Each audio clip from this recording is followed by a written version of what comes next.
Cantad al Señor toda la tierra, proclamad de día en día las buenas nuevas de su salvación. Cantad de su gloria entre las naciones, sus maravillas entre todos los pueblos.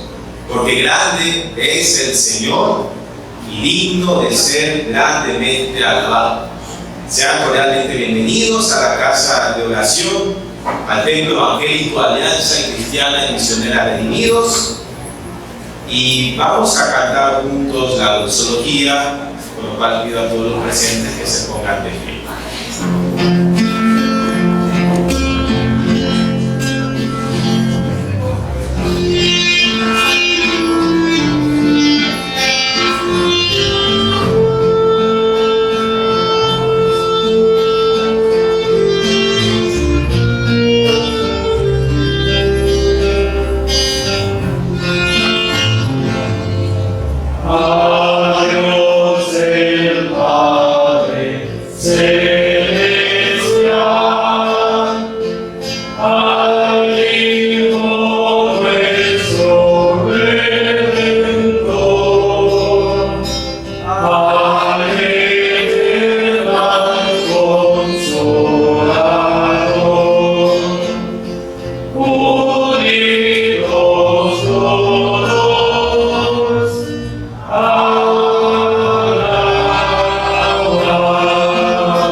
Tendremos la lectura bíblica y oración inicial dirigido por nuestro pastor Samuel y Vicencio. Les invito, hermanos, a que abran sus Biblias en el primer libro de Reyes. Y de este primer libro de Reyes vamos al capítulo 17 para leer los primeros 7 versículos. El libro de Reyes, capítulo 17, vamos a leer los primeros 7 versículos.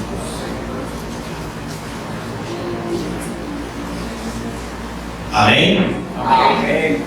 Y lo vamos a hacer de una manera alternada. Voy a empezar leyendo el 1, ustedes el 2 y terminamos juntos en el 7.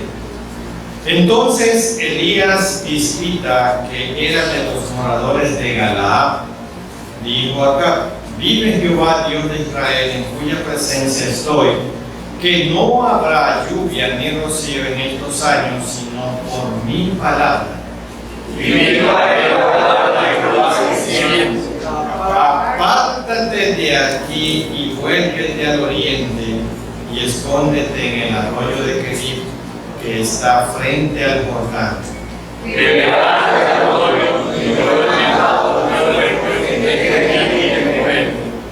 Y él se fue e hizo conforme a la palabra de Jehová, pues se fue y vivió junto al arroyo de Kerit, que está frente al Jordán. Y los pueblos tenían y bebía del arroyo. Juntos el 7. Pasados algunos días se secó el arroyo, porque no había llovido sobre la tierra. Amén. Oremos. Nuestro Dios y nuestro buen Padre Celestial, gracias te damos por permitirnos estar aquí su día en su casa de oración. Señor, su palabra dice que debemos de orar por las personas que están en autoridad, en eminencia. Oramos por todos los presidentes que componen los países de este planeta Tierra que usted lo creó. Oramos para que ellos puedan llegar al conocimiento de tu verdad y ahora sí, mediante este conocimiento, sí puedan tomar decisiones acertadas, correctas, para la conducción de los diferentes países, especialmente nuestro Ecuador. Oramos, Señor, por la situación que vive nuestra ciudad, una situación difícil, pero que usted tiene el control y la está permitiendo. Nosotros como tus hijos tenemos que ver cuál es el propósito que usted tiene en medio de esa situación para cada uno de nosotros como sus hijos. Oramos de la misma manera, como dice su palabra, que usted llevó en la cruz nuestras enfermedades, nuestras dolencias. Oramos por hermanos que están atravesando enfermedades, dolencias en sus cuerpos, la hermana Gina Velarde, el hermano Rendón, Rafael Rendón, y oramos por aquellas personas también que están atravesando dolores por pérdidas de familiares. Jesús fortalécete con cada uno de ellos, siendo fortalecidos por usted, nuestro gran Padre Celestial. Y oramos, Padre, para que usted predisponga nuestras vidas, nuestras mentes y corazones para poder escuchar y obedecer su santa y bendita palabra. Y usted, como el invitado especial, lo rogamos en el nombre que es sobre todo nombre, el nombre de nuestro Señor Jesucristo. Amén. Pueden sentarse, hermanos. Mañana que Dios nos regala es una bendición, y una de las primeras cosas, por no decir lo primero que debemos hacer, es alabar al Señor. Y este himno nos recuerda precisamente eso. Por lo tanto, vamos a cantar juntos el himno número 26, titulado Por la mañana yo dirijo mi alabanza.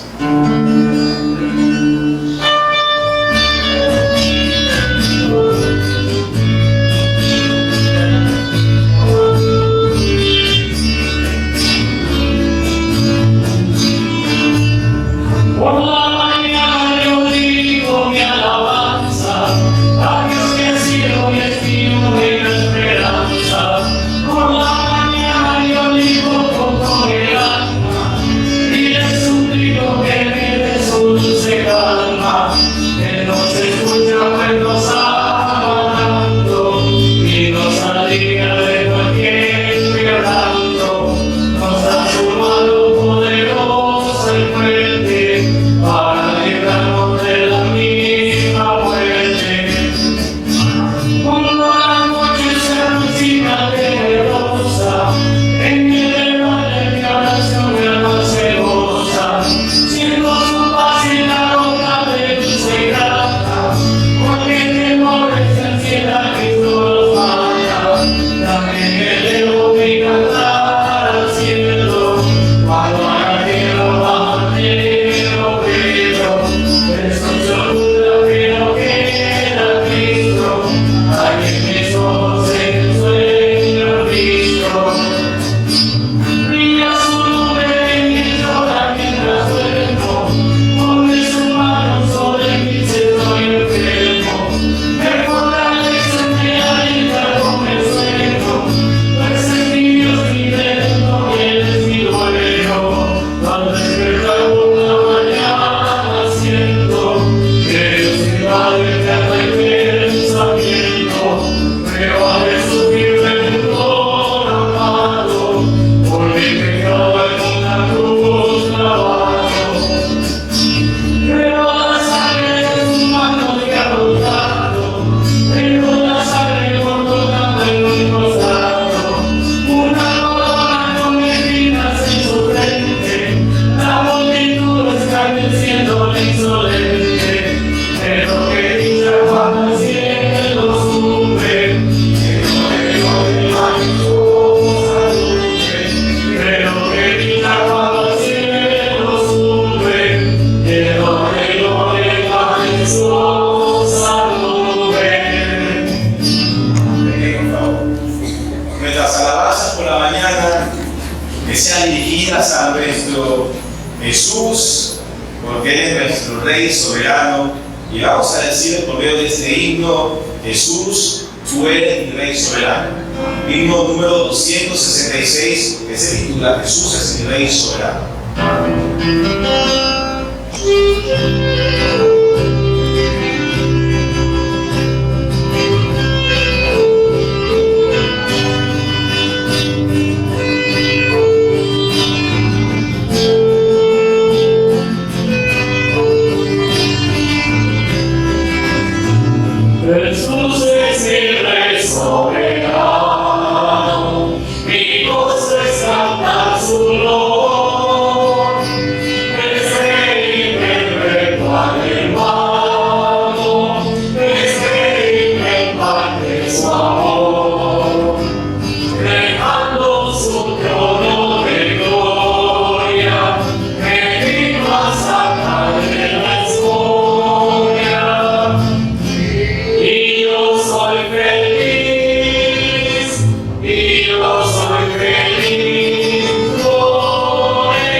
yo soy feliz por él. Señor, que pudiera ayudarte por tanta bondad para mí. Me vas a servirte y amarte, es todo entregarme yo a ti. Entonces acerca mi vida, que a ti solo queda rendida. Pues yo soy feliz, pues yo soy feliz por ti. Dice la palabra de Dios que la fe viene por el oír y el oír por la palabra de Dios. Así que vamos a alabar a nuestro Dios porque nos ha dejado su bendita palabra. Esta alabanza se titula Su Palabra.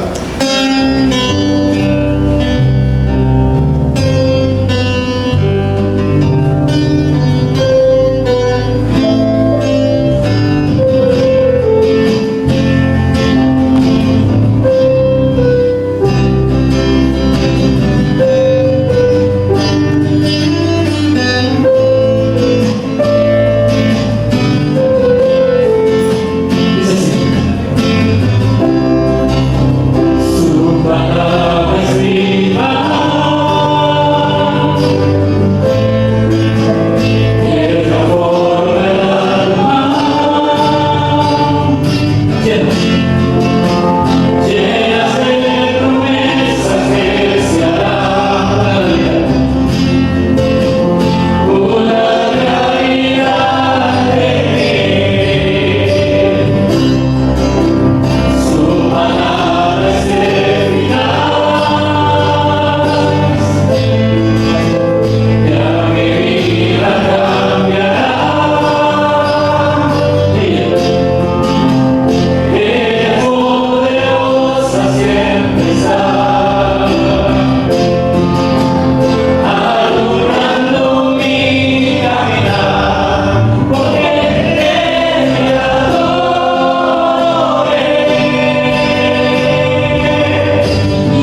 palabra como la palabra de Dios que nos muestra tal cual somos y nos conduce a la salvación que hay en Cristo.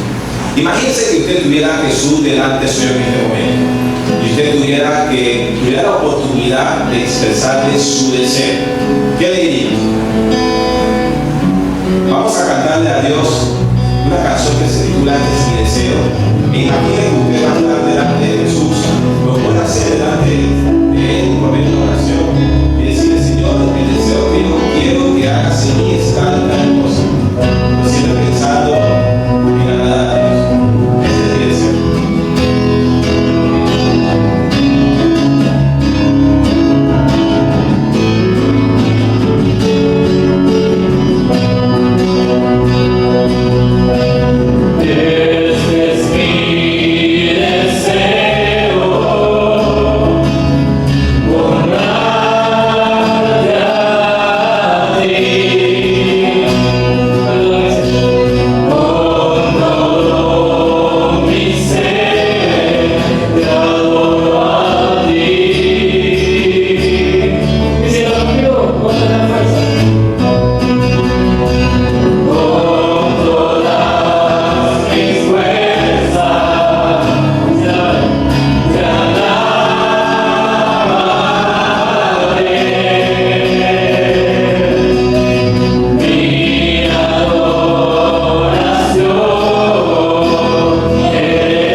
Y al prójimo como a sí mismo, como a nosotros mismos.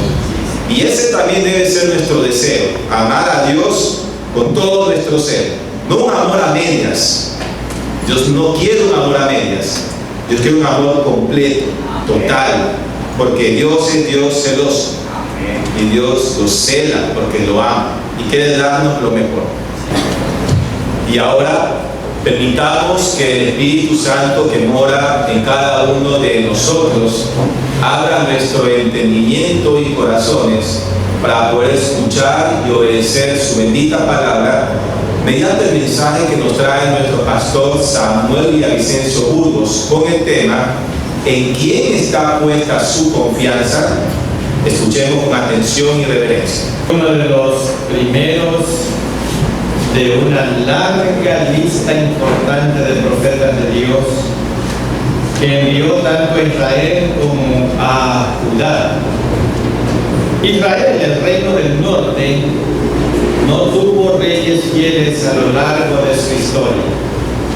Cada uno de los reyes fue malvado y llevaron al pueblo a la adoración de dioses paganos. Quedaban ya muy pocos sacerdotes en la tribu de Leví y la mayoría ya se habían ido a Judá. Y los sacerdotes designados por los reyes de Israel eran corruptos e ineptos. Debido a que no había algún rey o sacerdote que llevara la palabra de Dios al pueblo, Dios llamó a profetas para que trataran de rescatar a Israel de su decadencia moral y espiritual. Durante los siguientes 300 años, estos hombres y mujeres jugarían un papel vital en ambas naciones al alentar al pueblo y a los líderes a que regresaran a Dios. Cuando leemos la historia de Elías, encontramos a un hombre que en verdad vivía para Dios. La historia nos enseña que Elías no llegó en el mejor tiempo del pueblo judío. Había un pueblo pagano que no estaba obedeciendo a Dios. Un rey y una reina que estaban introduciendo dioses paganos, dioses que no eran verdaderos. Estaban introduciendo falsas enseñanzas y muchas tradiciones paganas. En medio de ese programa llega un hombre llamado Elías, el cual estaba diciendo a través de su vida: el Señor es mi Dios. Eso es lo que en verdad significaba Dios para Elías. Elías, al igual, él lo llamaban Elías de Tisbita, es decir, oriundo de un pueblo cuyo nombre es Tisbet, un lugar donde nadie conocía, un lugar que nadie sabía dónde quedaba. De ahí vino este hombre. Elías sufrió desánimo, depresión y al punto que deseó la muerte. Era un hombre con tentaciones semejantes a las nuestras. Tenía sus altas y sus bajas, pero sin embargo, él tenía algo que todos necesitamos mantener, y eso es nuestra fe y obediencia a Dios. Hoy veremos a un hombre que fue tomado por Dios para ser perfeccionado como un hombre de Dios. Veremos a un hombre que en verdad su vida y ministerio no fueron fáciles, pero él descansaba en Dios. Y la siguiente pregunta es la que vamos a resolver en este mensaje. ¿Qué hacen los Elías de Dios en medio de los momentos difíciles, en momentos cuando los arroyos se secan? Y en primer lugar, permanecen seguros en Dios. Y permítame leer el primer libro de Reyes, capítulo 17, el versículo 1. Primer libro de Reyes, capítulo 17, voy a leer el versículo 1. Amén. Amén. Entonces Elías Tisbita, que era de los moradores de Galaad, dijo a Acab: Vive Jehová, Dios de Israel, en cuya presencia estoy, que no habrá lluvia ni rocío en estos años, sino por mi palabra. Dios lo manda a Elías a manifestar que no iba a haber lluvia durante 3 años, y él va y profetiza que no va a haber lluvia durante 3 años. Miren, hermanos, cuando leemos la historia de Elías y del pueblo judío en los tiempos del profeta, encontramos a un hombre que en verdad estaba dependiendo y seguro en la protección de Dios. Elías vivía en un pueblo que estaba adorando a miles de dioses que no eran reales. Ya incluso ellos habían construido lugares para rendirle culto a estos dioses. Y entonces Elías llega en medio de ellos diciendo: el Señor es mi Dios, a quien yo sirvo, no hay otro. Y es más, no lloverá hasta que yo lo diga. ¿Se dan cuenta, hermanos? Creo que Elías estaba arriesgando su vida. Estaba como diciéndole al rey: mátame.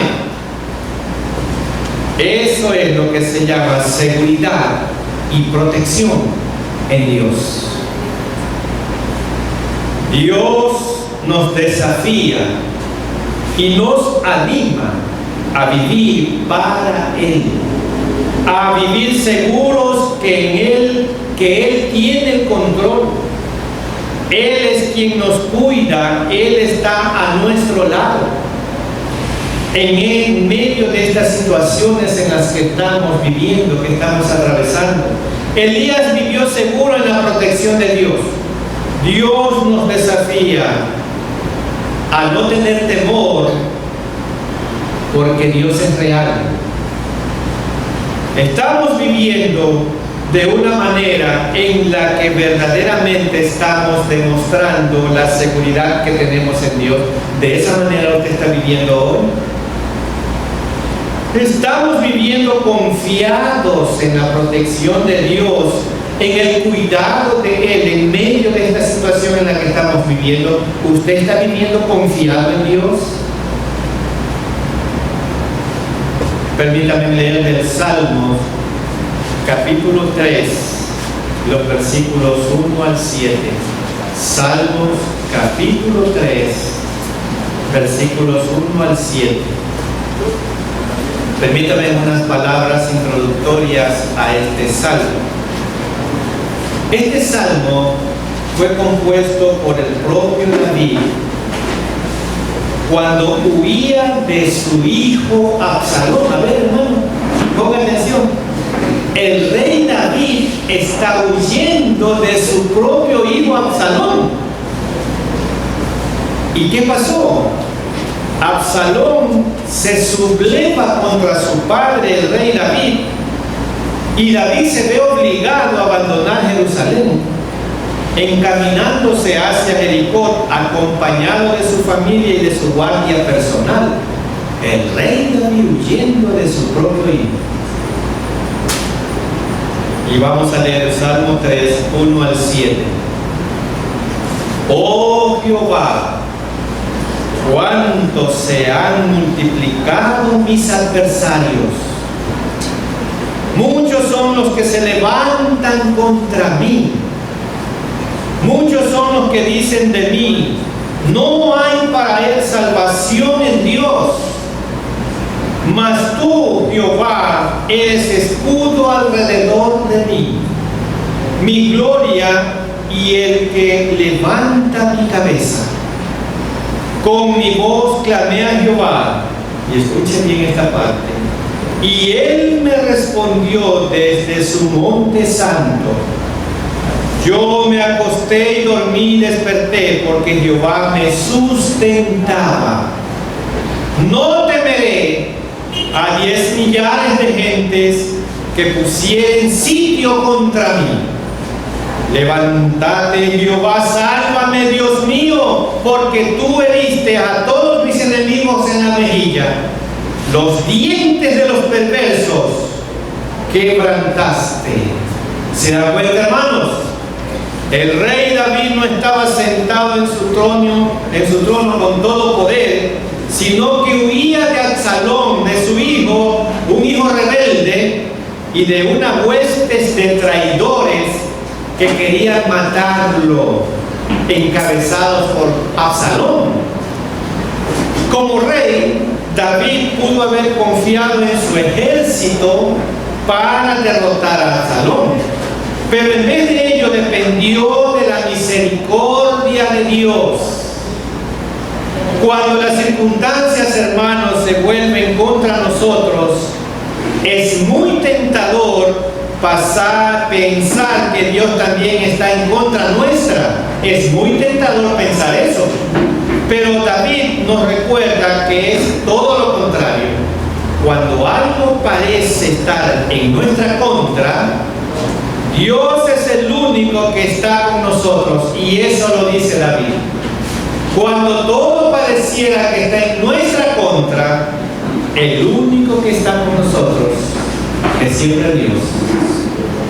¿Qué hacen los Elías de Dios en medio de los momentos difíciles?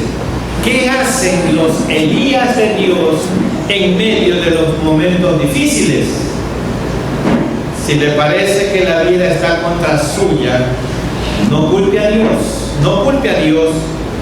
Lo que tiene que hacer es buscarlo, búsquelo. Tal vez las pruebas por las que está pasando lo están llevando a renegar de Dios, y ese no es el camino.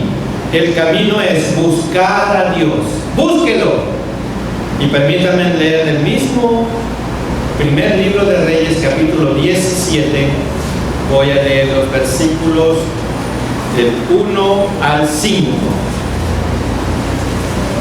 Amén.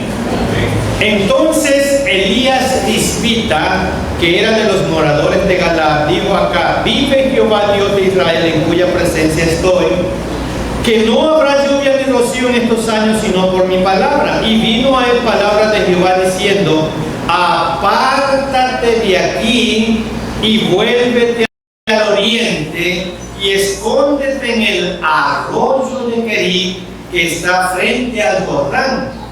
Beberás del arroyo, y yo he mandado a los cuervos que te den allí de comer. Y él se fue e hizo conforme a la palabra de Jehová, pues se fue y vivió junto al arroyo de Querit, que estaba frente al Jordán. ¿Qué es lo que vemos aquí en las características de Elías frente a la orden que le da a Dios? Lo que sí es evidente, hermanos, es la sensibilidad y acato a la palabra de Jehová por parte de Elías. El hecho de que Dios le dice a Elías que se esconda, en el versículo 3, puede sugerir que el rey se disgustó por el anuncio y que Elías está en peligro, ya que posiblemente lo acuse de ser causante de la sequía. Después del anuncio de la sequía, Dios dirigió a Elías a un lugar de retiro. ¿Sería su propia seguridad? ¿Sería por su propia seguridad? Bueno, como ya se ha sugerido, lo más probable es que sí. Sería para alentarlo y prepararlo. Aunque parezca extraño que aves inmundas alimenten a Elías y el arroyo se secó, Dios hace milagros para sostener a su profeta. Hermanos, Dios le dijo a Elías: vete al lado de un arroyo en tiempo de sequía. No parece lógico. Esto sonaba como una locura.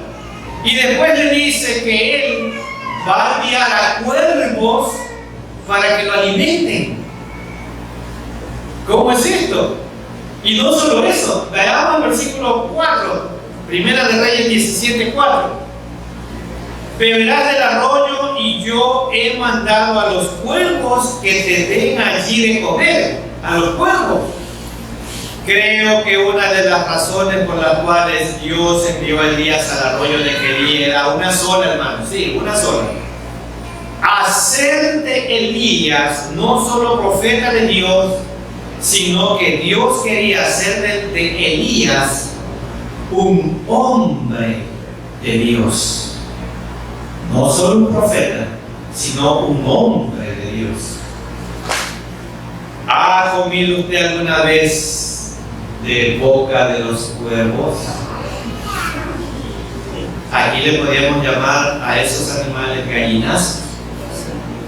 ¿Ha comido usted alguna vez de boca de los gallinazos? Suena extraño, ¿no? ¿Ha escuchado a alguien que en tiempo de sequía quiera ir a vivir al lado de un arroyo que está seco? Dios le dijo a Elías: no declares más lluvia, habrá sequía, todo se morirá, ya nada producirá alimento, pero yo te alimentaré. En medio de tus necesidades, dice Dios, yo voy a tomar el control. Observemos esto, hermanos. Dios estaba llamando a Elías a un tiempo de necesidad. Dios mismo le estaba diciendo que iba a pasar mal, pero le estaba diciendo: Elías, yo me encargaré de ti. Yo me encargaré de ti. Lo más emocionante en esta historia es que Elías le dijo sí a Dios. Estuvo dispuesto a irse al arroyo, a disfrutar de la sequía y estar seguro de la provisión de Dios. Hermanos, ¿han pasado ustedes por tiempos de sequía? ¿Están pasando ustedes por tiempos de necesidad?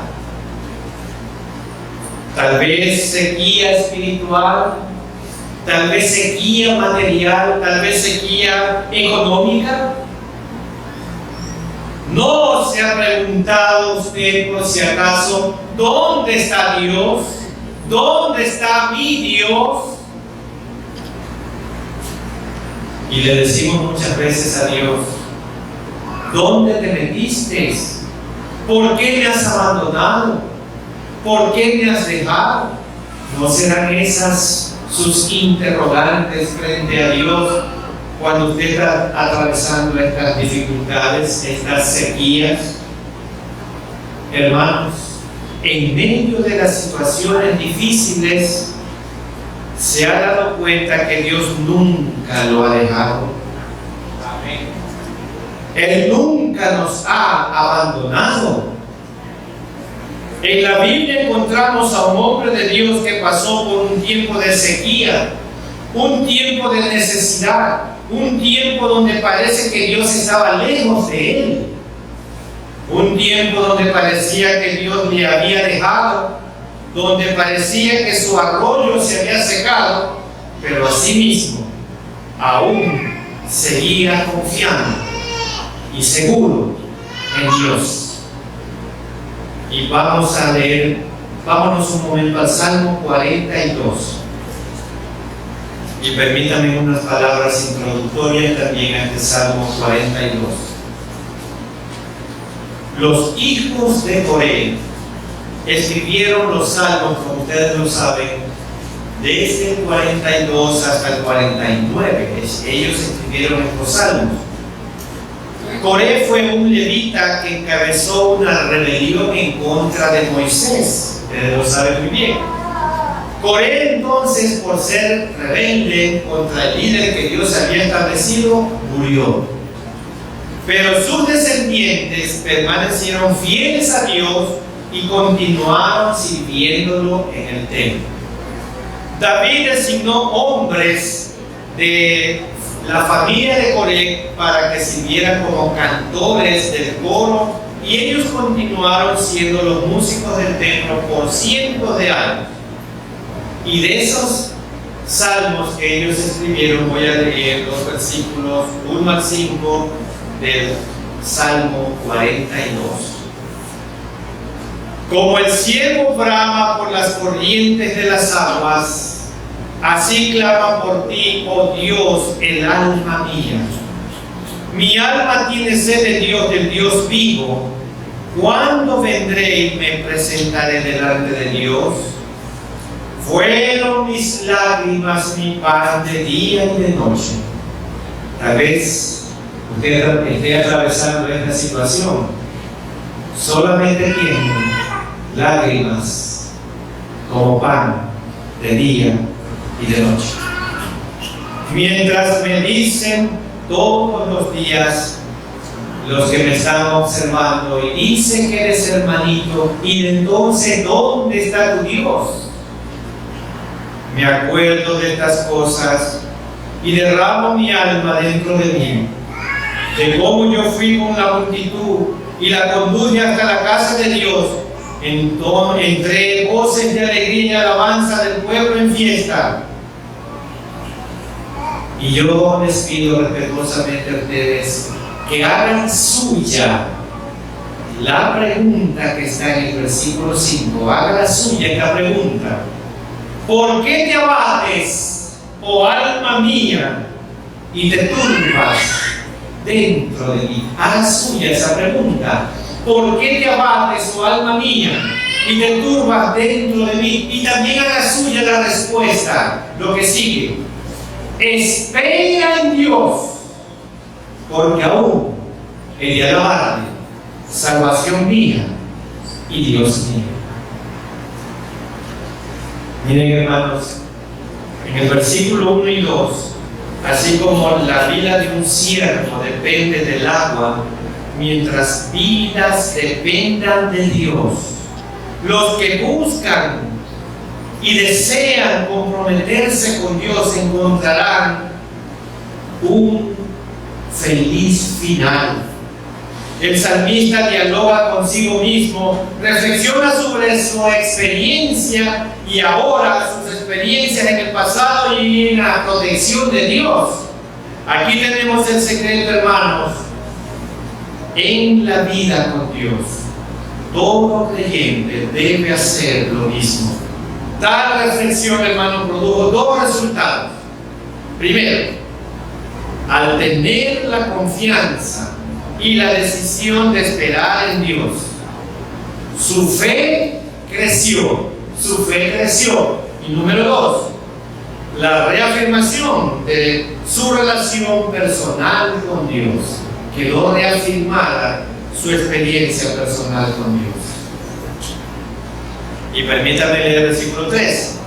Fueron mis lágrimas mi pan de día y de noche. Mire, fueron mis lágrimas mi pan de día y de noche. Mientras me dicen todos los días, ¿dónde está tu Dios? ¿Se dan cuenta? Muchos se burlaban de David preguntándole, ¿dónde está tu Dios? ¿Por qué estás huyendo de tu propio hijo Absalón? ¿Quién te puede ayudar?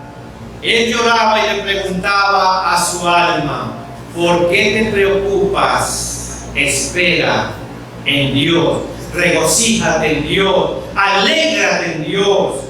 Dios tiene el control, hermanos, y Él no nos dejará. Él no nos desamparará, Él no nos abandonará, porque esa es su promesa y las promesas de Dios son fieles y se cumplen. No importa los tiempos peligrosos que estamos pasando hoy, no importa la situación difícil que estamos atravesando hoy, no importa si no tenemos nada. No importa si nos parece que Él nos ha abandonado. No te desesperes. Él está a tu lado. Él no te dejará. Él no nos ha abandonado. Él siempre nos cuida. Aunque usted no lo entienda ahora, Él siempre nos cuida. Y permítame leer el versículo 5. Salmo 42, 5. ¿Por qué te abates, oh alma mía, y te turba dentro de mí?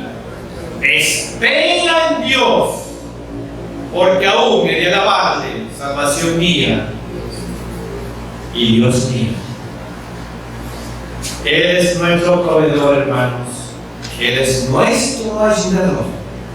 Alegrémonos en nuestro Dios, clamemos a Él y solo Él nos responderá. ¿Qué hacen los Elías de Dios en medio de los momentos difíciles, en momentos cuando los arroyos se secan? Y en segundo lugar, permanecen obedientes a Dios. Y permítanme seguir con el primer libro de Reyes 17, voy a leer los versículos 8 al 10. Primer libro de Reyes 17, 8 al 10. Vino luego a él palabra de Jehová diciendo: levántate, vete a Sarepta de Sidón y mora allí. He aquí, yo he dado orden allí a una mujer viuda que te sustente. Entonces él se levantó y se fue a Sarepta, y cuando llegó a la puerta de la ciudad, he aquí una mujer viuda que estaba allí recogiendo leña, y él la llamó y le dijo: te ruego que me traigas un poco de agua en un vaso para que beba. Mire, aquí también hay algo muy contradictorio. Mire, al igual que en el primer episodio, llega la palabra de Dios al profeta Elías con instrucciones que tiene que seguir. Sarepta de Sidón era una aldea costanera que quedaba a unos 16 kilómetros al sur de Sidón, y ese era un territorio fenicio. En realidad, esta aldea quedaba entre dos puntos importantes de la costa del mar Mediterráneo, Sidón y Tiro. Ahora Elías, siempre bajo la dirección de Dios, se sale de los límites de Israel para ser alimentado. ¿Y por quién? Por una mujer gentil en primer lugar, y en segundo lugar por una mujer viuda. Las viudas eran la clase social más humilde, la clase social más necesitada. Y Dios le dice a Elías: una viuda te va a alimentar. Hermanos, las pruebas son usadas por Dios para ir perfeccionándonos y llegar a ser semejantes a Él. Dios quería ver la obediencia de Elías, no el reproche. Muchas veces queremos reprocharle a Dios algo porque creemos que no es así. Señor, ¿cómo es posible que tú me mandes a ser alimentado por una viuda que no tiene nada?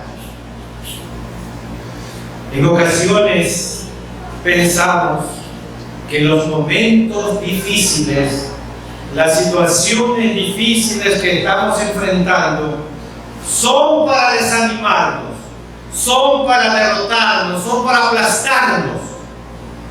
La verdad es que cada situación difícil que enfrentemos en nuestras vidas es una oportunidad para llevarnos a crecer más en nuestra relación con Dios, y así poder conocer mejor a nuestro Dios y saber que Él es el único fiel que tenemos. La verdad es que cada situación difícil que enfrentemos en nuestra vida es una oportunidad para crecer nuestra fe, no para derrotarnos. Hermanos, las cosas para Elías no eran fáciles. Había estado algún tiempo allí al lado del arroyo. Me imagino que no lo había pasado bien ahí. Y después de eso viene la sequía y todo eso, el arroyo se seca. Los cuervos quizás ya no volaban tan rápido porque tampoco tenían agua. Dios tiene ayuda donde menos lo esperamos. Dios tiene ayuda donde menos lo esperamos. Nos bendice de formas que van más allá de nuestras pobres definiciones o expectativas. No importa cuán amargas puedan ser nuestras pruebas, o cuán desesperanzadas parezca nuestra situación, debemos buscar la mano poderosa de nuestro Dios. Asimismo, cuando Dios le dijo a Elías: haz esto, Elías lo hizo. Los hombres y mujeres de Dios, cuando vienen las pruebas, están dispuestos a seguir adelante y se mantienen obedientes aún en medio de las pruebas. Así son los verdaderos hijos de Dios. Quiero ilustrar esto con otro ejemplo, ya no con Elías, sino con otro personaje de la Biblia. Y quiero irme al libro de Job, capítulo 2, versículos 9 y 10. Job, capítulo 2, versículos 9 y 10.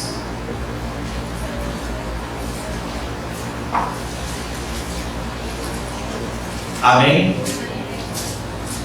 Entonces le dijo su mujer: ¿aún retienes tu integridad? Maldice a Dios y muérete. Dios le había dado permiso a Satanás para que hiriera a Job, le diera muchas pruebas y dificultades a Job.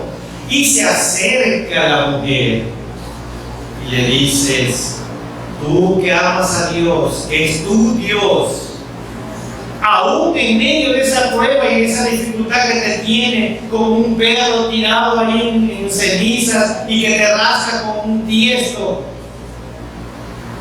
aún retienes tu integridad. ¿Y qué dice? Maldice a tu Dios y muerte su propia esposa. Y él le dijo: como suele hablar cualquiera de las mujeres fatuas, vacías, has hablado. ¿Qué? Y escuchen bien esto, hermanos, porque eso también es causa de que muchas veces reneguemos de Dios. Que recibiremos de Dios el bien y el mal no lo recibiremos. En todo esto no pecó Job con sus labios. Muchas veces nos acostumbramos a que Dios es un Dios solo de bendiciones.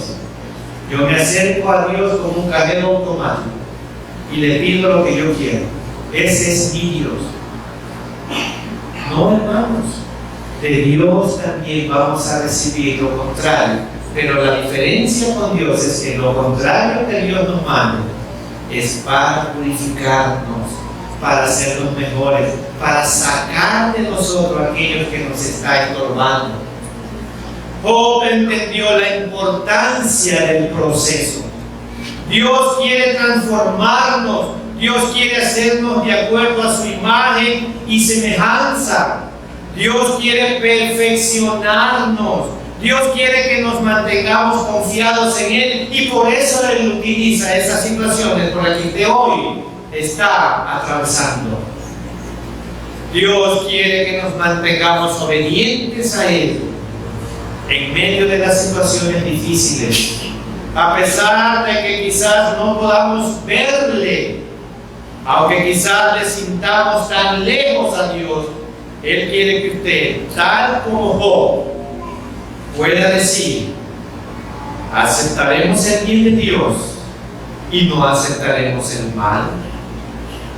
Dios, hermanos, es capaz de rescatarnos del sufrimiento, pero también puede permitir que esta ola de pruebas vengan por razones que muchas veces aún no podemos entenderlas.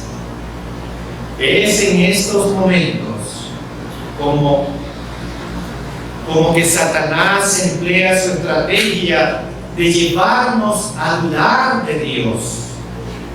Job nos muestra aquí una perspectiva más amplia que su propia comodidad personal.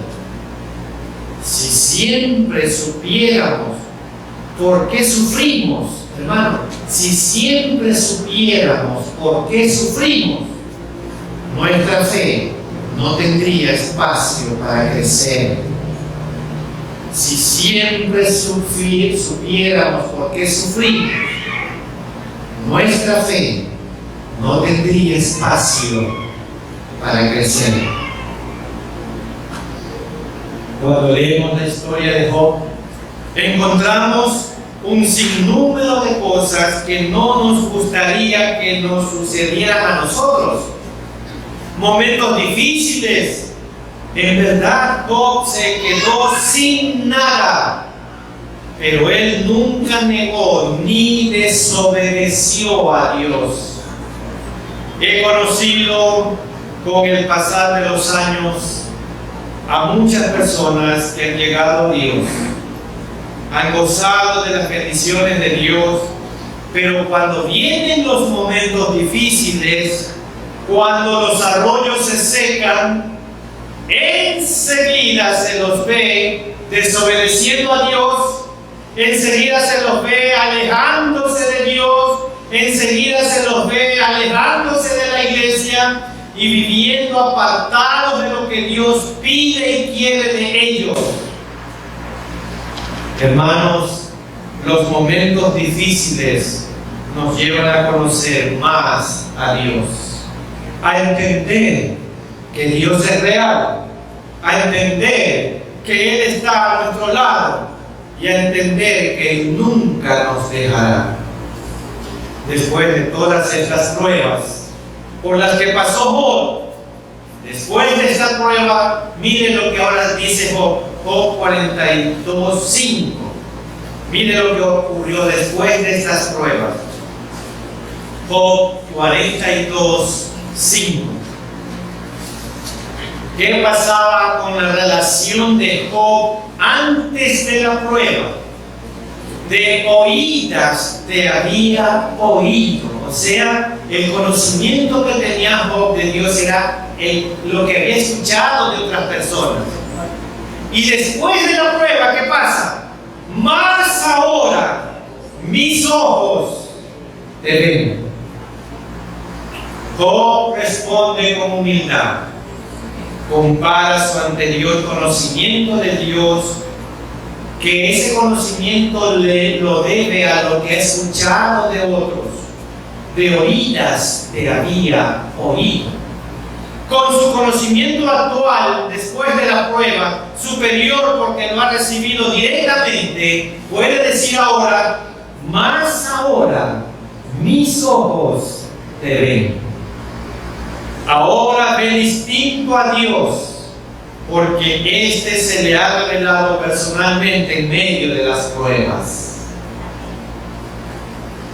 Hasta ahora solo había tenido referencias lejanas de Dios, solo de oídas que había oído, pero ahora las ha escuchado del propio Dios y le ha contemplado con sus propios ojos.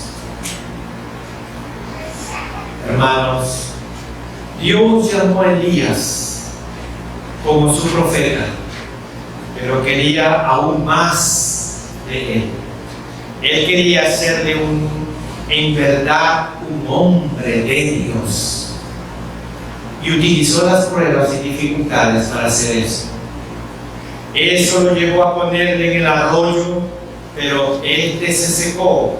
Este quedó vacío, pero asimismo Elías estaba seguro en Dios. Seguro en que Dios lo protegería en todo tiempo. Seguro en que Dios proveería para sus necesidades aún más en medio de tantas dificultades.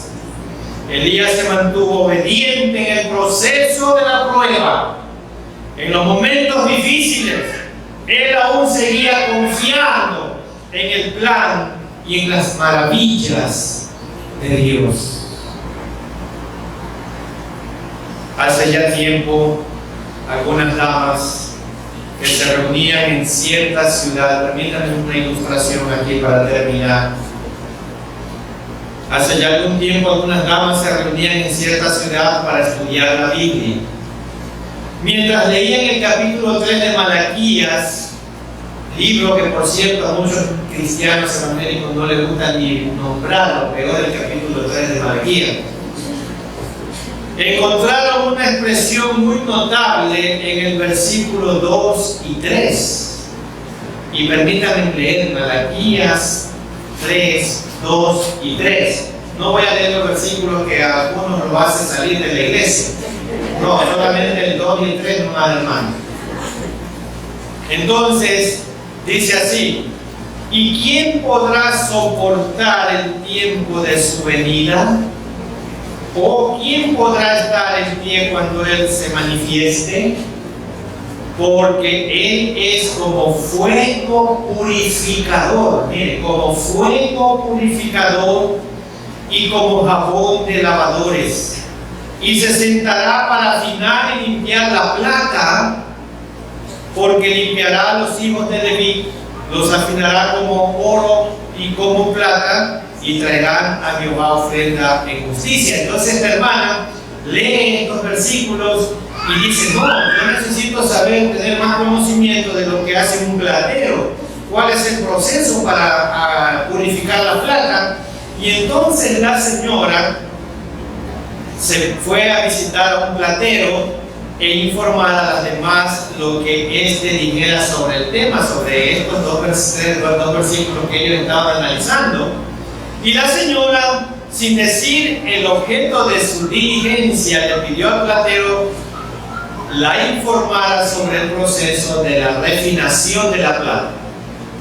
Después que el platero le explicó plenamente el proceso, la señora le pregunta y le hace la siguiente pregunta: ¿usted se sienta mientras está en el proceso de la refinación de la plata? ¿Usted se sienta? Oh, sí, señora, contestó el platero. Debo sentarme, pero con mis ojos fijados constantemente en el horno. Porque si el tiempo necesario para la refinación se excede el grado más leve, la plata se daña. Y antes de irse, la señora le hizo otra pregunta: ¿cuándo sabe que el proceso está completo?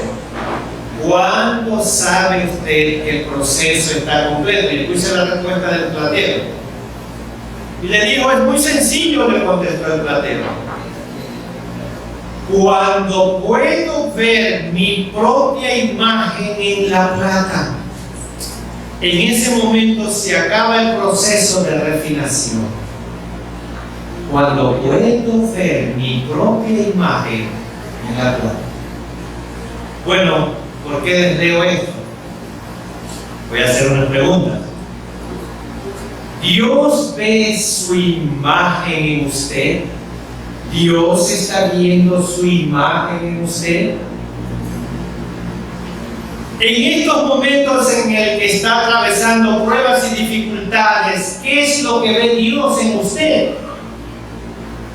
¿Está viendo el mundo en usted? ¿Dios está viendo el mundo en usted? ¿O qué es lo que está viendo Dios en usted? Dios está viendo en usted un hombre con dudas o un hombre fiel, aún en medio de las dificultades.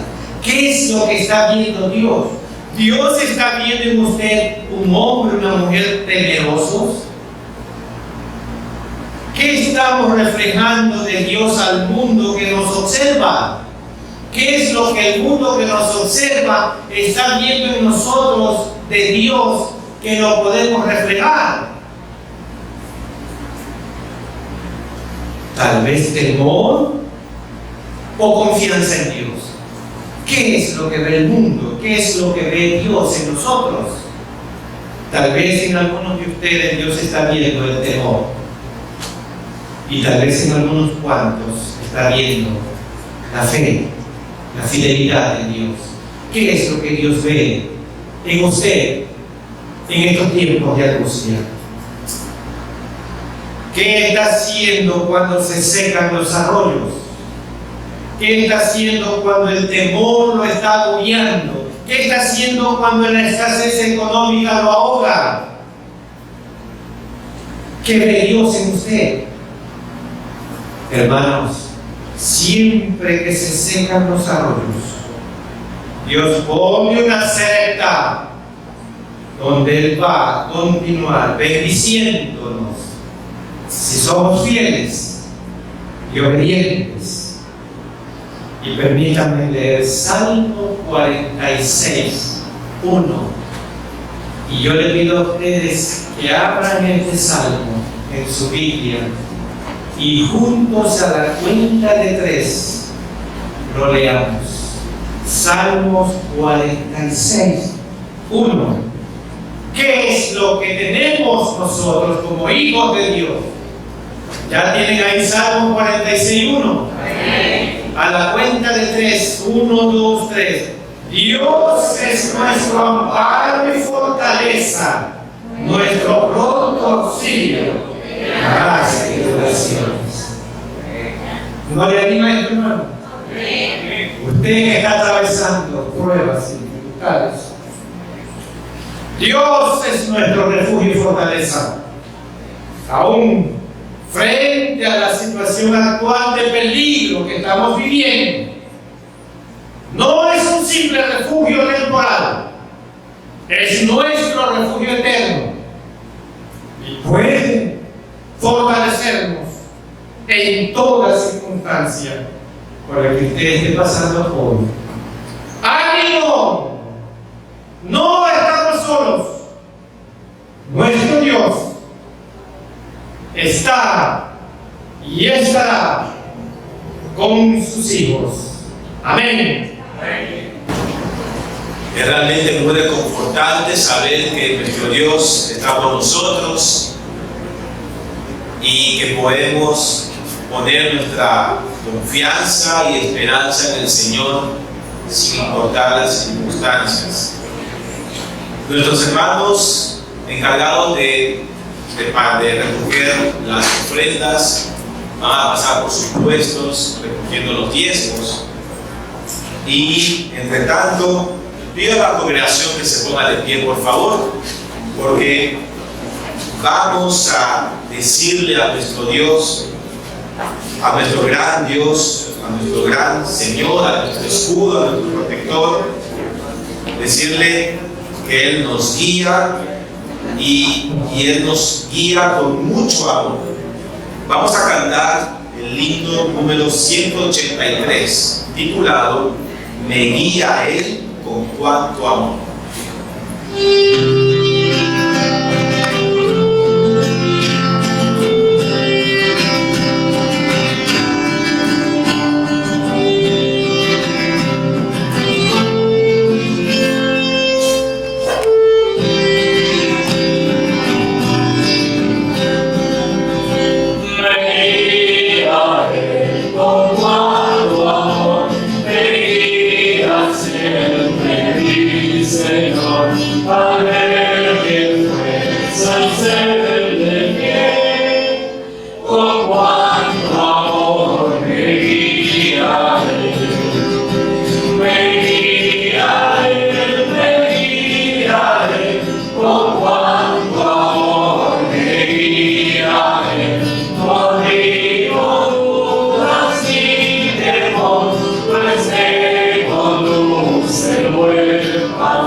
Y así mi triunfo realizar, llega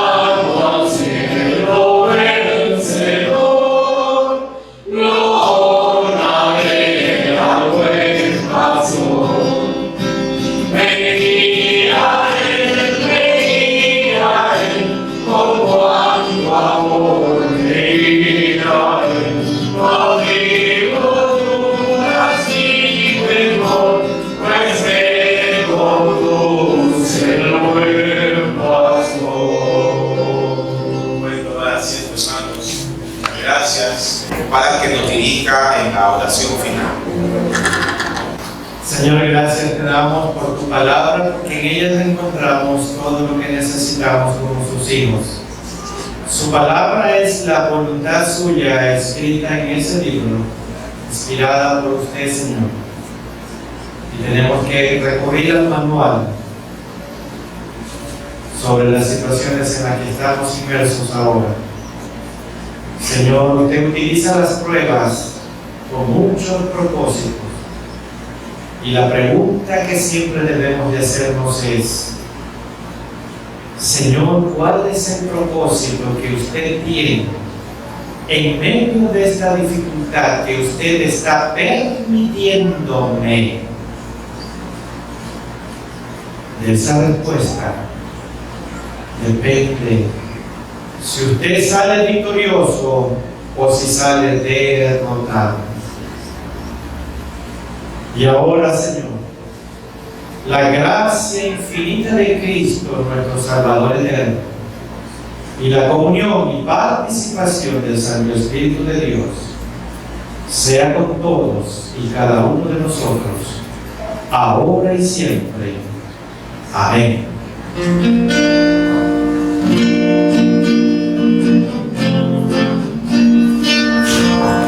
Dios te bendiga, protección te dé, sea su gracia siempre tu sostén.